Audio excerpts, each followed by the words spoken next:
strongest soldier is not my, and did not say that was my what is it called, my title. That's that thick, that's that nana, that hoochie lala. Yeah, that's that Fiji aqua, candy girl pinata. I'm taking myself on a little mini date, and I'm using the front camera. I know YouTubers are like, don't use your front camera because the quality isn't the best. But bitch, I need to look at myself. And I'm wearing a cardigan, but it's kind of hot, so I might leave it in the car. I don't know. Oh, there's a guy standing there. Okay, guys, let me get my iPad. Well, I said I was gonna bring my iPad with me. That man's really right there. He's just like standing there. It's so weird. Anyways, come on, let's go. Oh wait. So yeah, I will talk to y'all later, and y'all can see what's in the museum and stuff like that. So I was just wondering why that man's just standing there. It's making me nervous. All these nice cars. Let's go.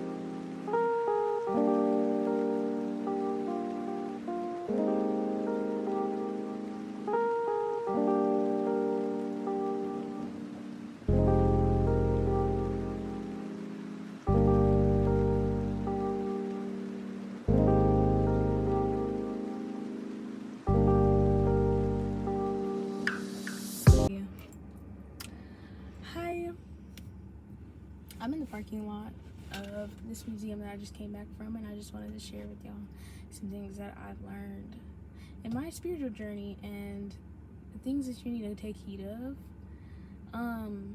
Don't beat yourself up.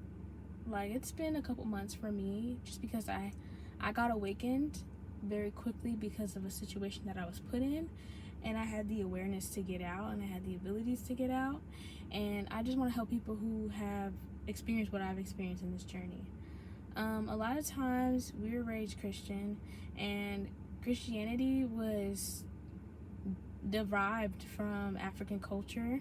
Me being an African, I'm Ghanaian, and my family's very spiritual. They're very into spirituality. They're very into the occult practices and everything like that. But since I was raised Catholic, I didn't think anything of it because, of course, we're in America now. Like, you know, my grandma does certain things. I look at her a little bit sometimes like, what's she doing? But all of this is traditional practices.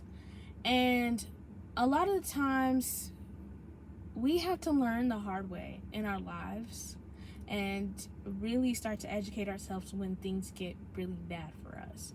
When things get really bad and people in your life that don't want the best for you. A lot of times we have to spiritually keep ourselves up. Something that I'm not good at. But it's important because some people really don't want to see you win.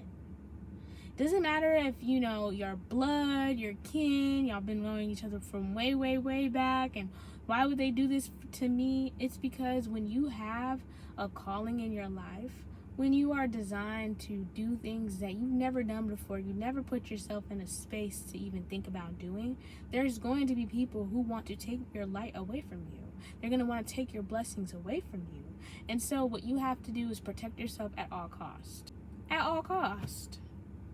Protect your energy, protect who you are as a person, and protect you. I have made multiple mistakes. I've defended myself in the face of adversity. And after that, I became someone who is quiet as a mouse.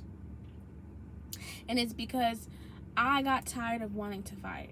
I got tired of wanting to fight every damn day. But I realized I have to fight. I have to fight. Because who else is going to fight for me? No one else is going to fight for me but me.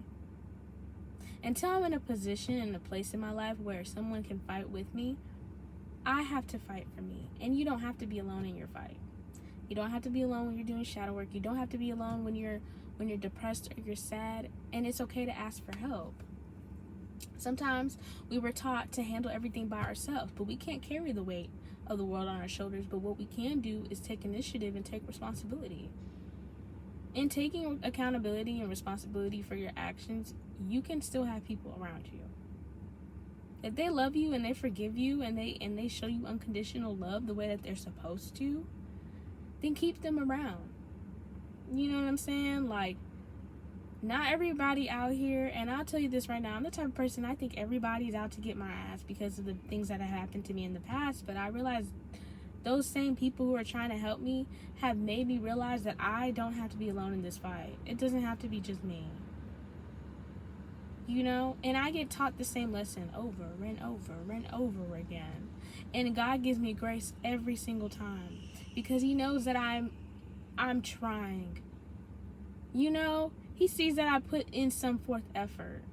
And as long as in your spiritual journey you're at least trying, that is okay. If you wake up every day and you do what you need to do and you try your best, you're okay. There's not a point value system, okay? You got up and you tried today. You got up and you made yourself happy. You got up and you became grateful to want to be here. Still, in my spiritual journey, I didn't want to be here. I didn't want to walk. I didn't want to do anything. I didn't want to experience love. I was like, God, if love doesn't come to me, that's fine. I understand. I felt like I was on punishment.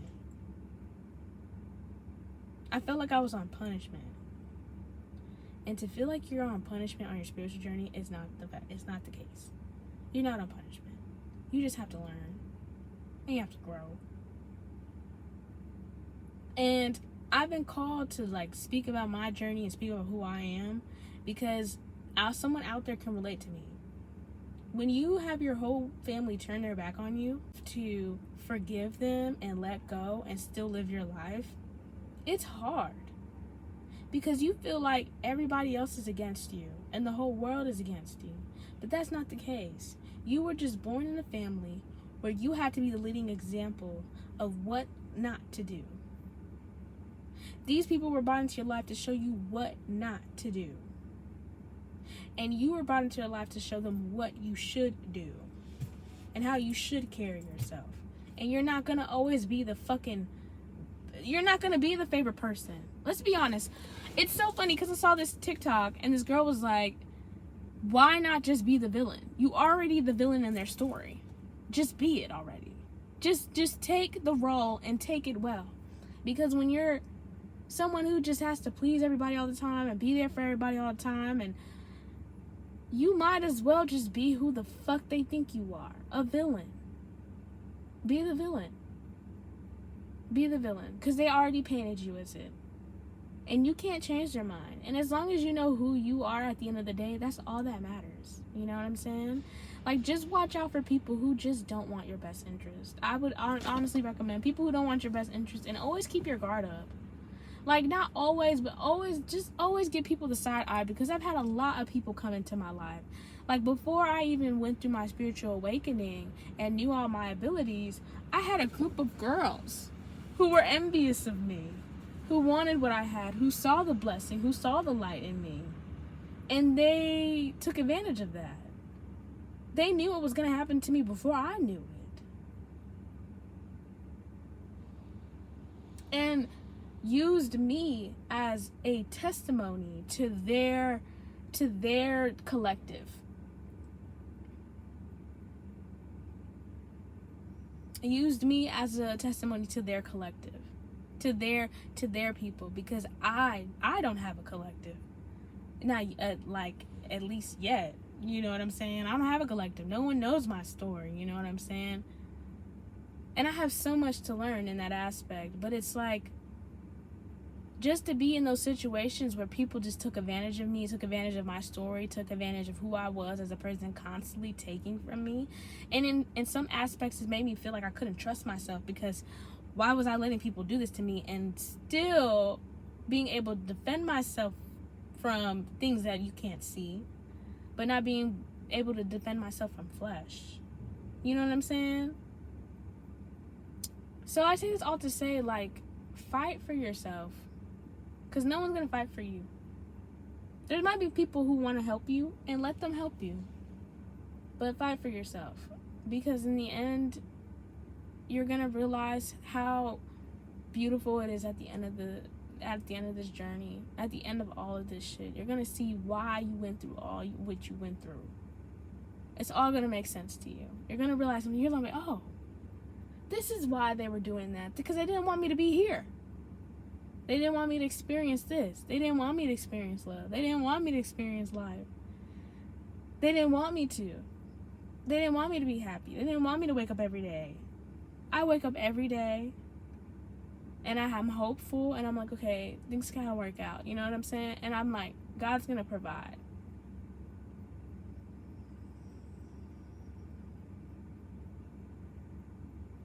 Because I deserve to have a life. I deserve to be sane. People don't talk about that. A lot of spiritual warfare is mental disorders. A lot of times people go to practitioners to get work done for people to go insane. For people to have bipolar disorder, to have mental issues, to have crippling anxiety, to have all these things that are really hard to overcome in a normal person's life for the cost of whatever they want in their life. Just because.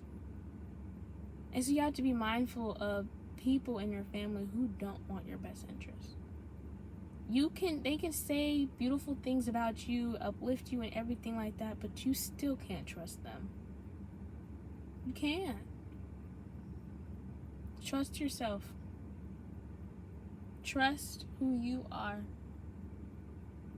Because I'm not saying it's a lonely world out here, but until Spirit sends you people who are 100% there for you, rocking for you, despite everything, they know your flaws, they know everything about you, stay to yourself.